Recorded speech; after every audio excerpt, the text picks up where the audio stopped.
कुशलपूर्वक होगी और आज एक हम महत्वपूर्ण मुद्दे पर चर्चा करने जा रहे हैं। हमारे साथ हमारे दिल्ली प्रदेश के महामंत्री श्री हर्ष मल्होत्रा जी उपस्थित हैं, हमारे दिल्ली प्रदेश के उपाध्यक्ष श्री राजीव तिवारी जी, हमारे मीडिया रिलेशंस के को हेड विक्रम मित्तल जी और मेरे साथी प्रवक्ता शुभेंदु अवस्थी जी। तो मैं हर्ष मल्होत्रा जी से जो हमारे महामंत्री हैं उनसे निवेदन करती हूँ कि आप लोगों को संबोधित करें। बहुत बहुत धन्यवाद सारिका जी, आप सबको बहुत बहुत नमस्कार। आज सर्वप्रथम संत शिरोमणि रविदास जी की जयंती है, गुरु रविदास जी की, उसके लिए बहुत बहुत शुभकामनाएं देता हूँ, उनके पुण्य स्मृति को नमन करता हूँ।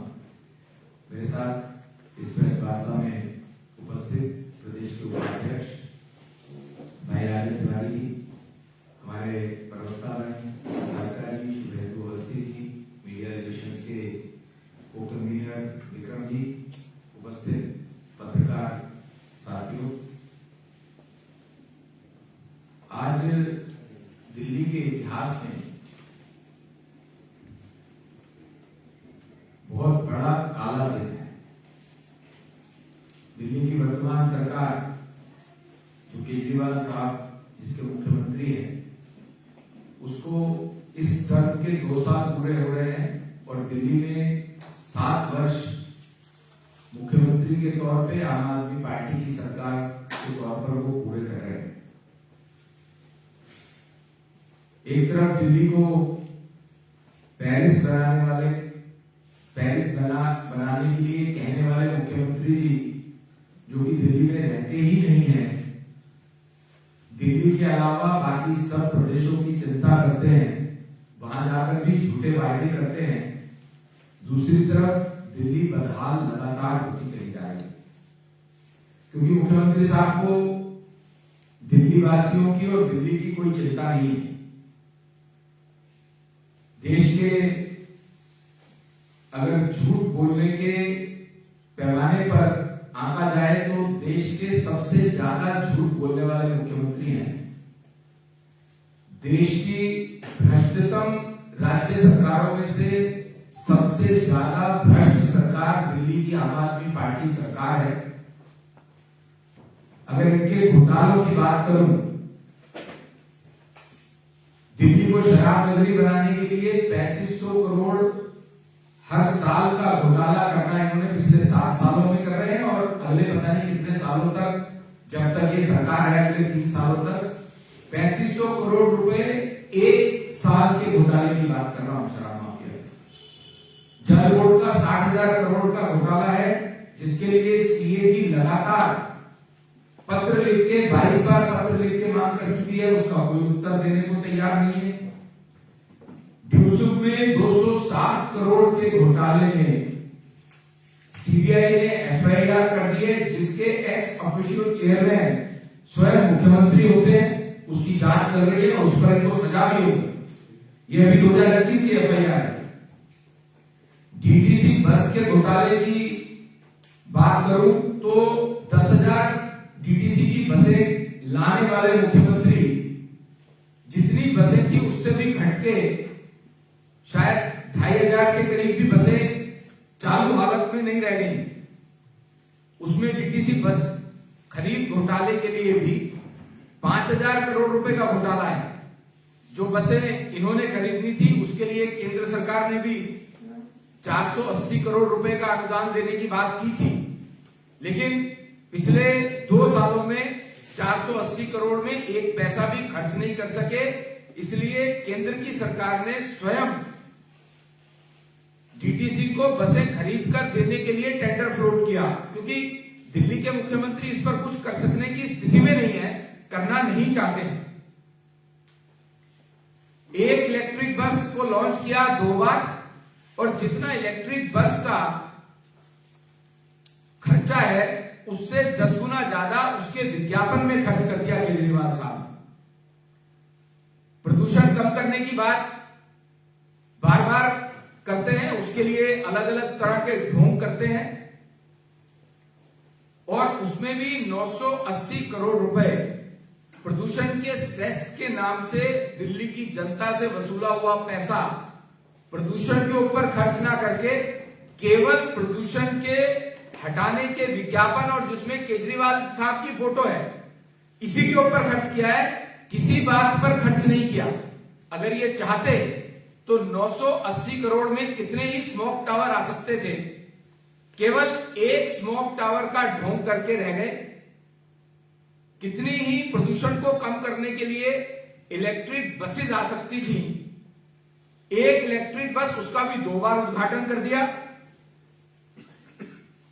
980 करोड़ में पराली खत्म करने के लिए जो डिकम्पोजर इन्होंने केंद्र के पूसा इंस्टीट्यूट से लिया, वो कितना ही डिकम्पोजर आ सकता था जिसकी उस घोल की कीमत केवल 40,000 रुपए, और उसके विज्ञापन पर जो उन्होंने खर्च किया 15.5 करोड़ रुपए उसके विज्ञापन पे खर्च किया, और उसके छिड़काव पे खर्च करते हैं 23 करोड़ रुपए।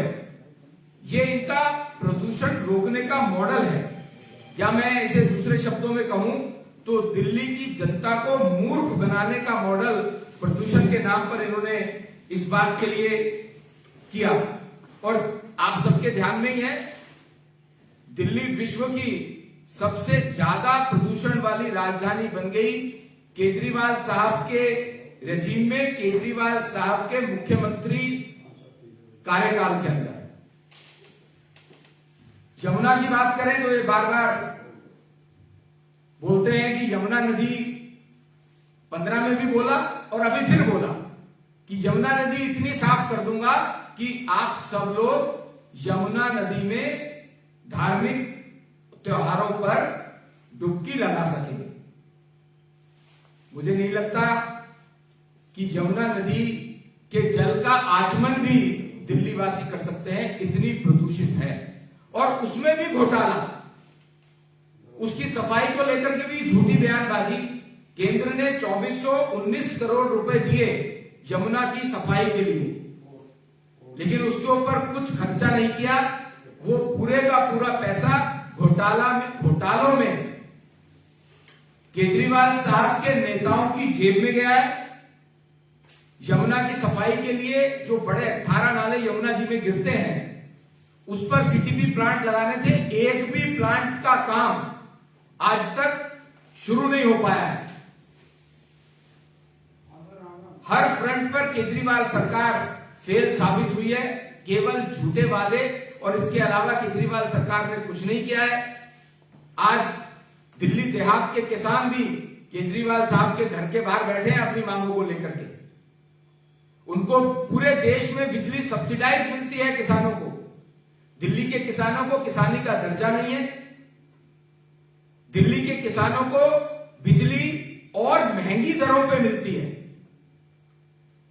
ट्रैक्टर्स या किसानों के इक्विपमेंट्स पर अन्य राज्यों में सब्सिडीज मिलती हैं, यहां पर उल्टा और महंगे मिलते हैं। दिल्ली का जीएसटी और ज्यादा लग करके मिलता है, कोई सब्सिडी नहीं मिलती है। आंगनवाड़ी की बहनें पिछले 10 दिन से केजरीवाल साहब के घर के बाहर धरना प्रदर्शन कर रही हैं। अराजकता की स्थिति बना रखी है। कॉन्ट्रैक्ट टीचर्स को पक्का करने की बात करी थी केजरीवाल साहब ने। दिल्ली सरकार के कॉन्ट्रैक्ट टीचर्स आज भी यदा कदा धरना करते हुए मिल जाते हैं क्योंकि उनको पक्का नहीं किया गया। यहां तक कि दिल्ली सरकार के अंतर्गत आने वाले जो कॉलेजेस हैं उनके लेक्चरर्स को, उनके टीचर्स को भी तनख्वाह नहीं मिल रही है। वे लोग भी अभी पिछले दिनों धरने पर बैठे हुए थे। 500 स्कूल का वायदा करने वाला 5 भी स्कूल नहीं खोल पाता है। 20 कॉलेज नए खोलने थे, 7 साल पहले वायदा किया था, एक भी नया कॉलेज दिल्ली में नहीं खुला है। यह दिल्ली की शिक्षा व्यवस्था का मॉडल है जिसका गुणगान ये उत्तराखंड और उत्तर प्रदेश और पंजाब में जाकर के करते हैं। 20 अस्पतालों का वायदा था नए खोलने का, एक भी नया अस्पताल दिल्ली में नहीं खुला। इस बात की पोल जब पीछे कोविड की 2 लहर आई उस समय दिल्ली वासियों ने देखा, उनको ऑक्सीजन मुहैया नहीं हुई, उनको ऑक्सीजन बेड मुहैया नहीं हुए। और बाहर जाकर के हेल्थ मॉडल की बात करते, मोहल्ला क्लिनिक्स खोलने की बात थी। अभी पंजाब में भी कह रहे थे कि दिल्ली में, पंजाब में भी मैं गांव का क्लिनिक खोलूंगा, जैसे दिल्ली में मोहल्ला क्लिनिक खोले। उस मोहल्ला 1000 मोहल्ला क्लिनिक खोलने की बात की थी, आज केवल 200 मोहल्ला क्लिनिक चल रहे हैं। और वो कैसे चल रहे हैं? कहीं पर जानवर घूम रहे हैं, कोई स्मैकियों का अड्डा बना हुआ है, प्रोफेशनल डॉक्टर्स वहां प्रॉपर नहीं है, जो डॉक्टर्स हैं तो वह गलत दवाई देते हैं तो बच्चों की मौत हो जाती है वहां पर।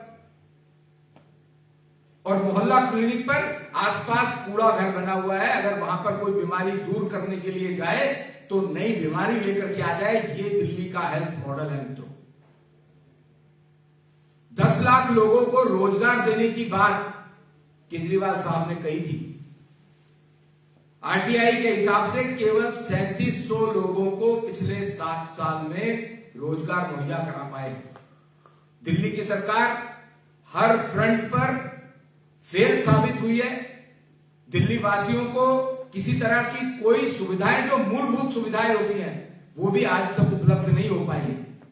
जो पीडब्ल्यूडी को मेन रोड्स बनानी चाहिए थी, आज आप देखिए पिछले 7 सालों में एक भी नया फ्लाईओवर तो नहीं बना, लेकिन जितनी रोड पहले ठीक ठाक बनी हुई थी 7 साल पहले, वो आज सब टूटी फूटी है, जिसके कारण से प्रदूषण और बढ़ता है।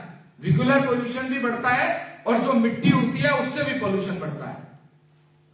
ये सब मैंने रिपोर्ट कार्ड आप सबके समक्ष रखा है, आपके माध्यम से दिल्ली की जनता के समक्ष रख रहा हूं। और मैं केजरीवाल साहब को चैलेंज करता हूं और ये बात उनसे कहता हूं कि दिल्ली की जनता उनसे त्रस्त है। उनको नैतिक आधार पर मुख्यमंत्री रहने का कोई अधिकार नहीं है। उन्हें तुरंत प्रभाव से इस्तीफा देना चाहिए ताकि दिल्ली की जनता अपना नया मुख्यमंत्री चुन सके। बहुत बहुत धन्यवाद।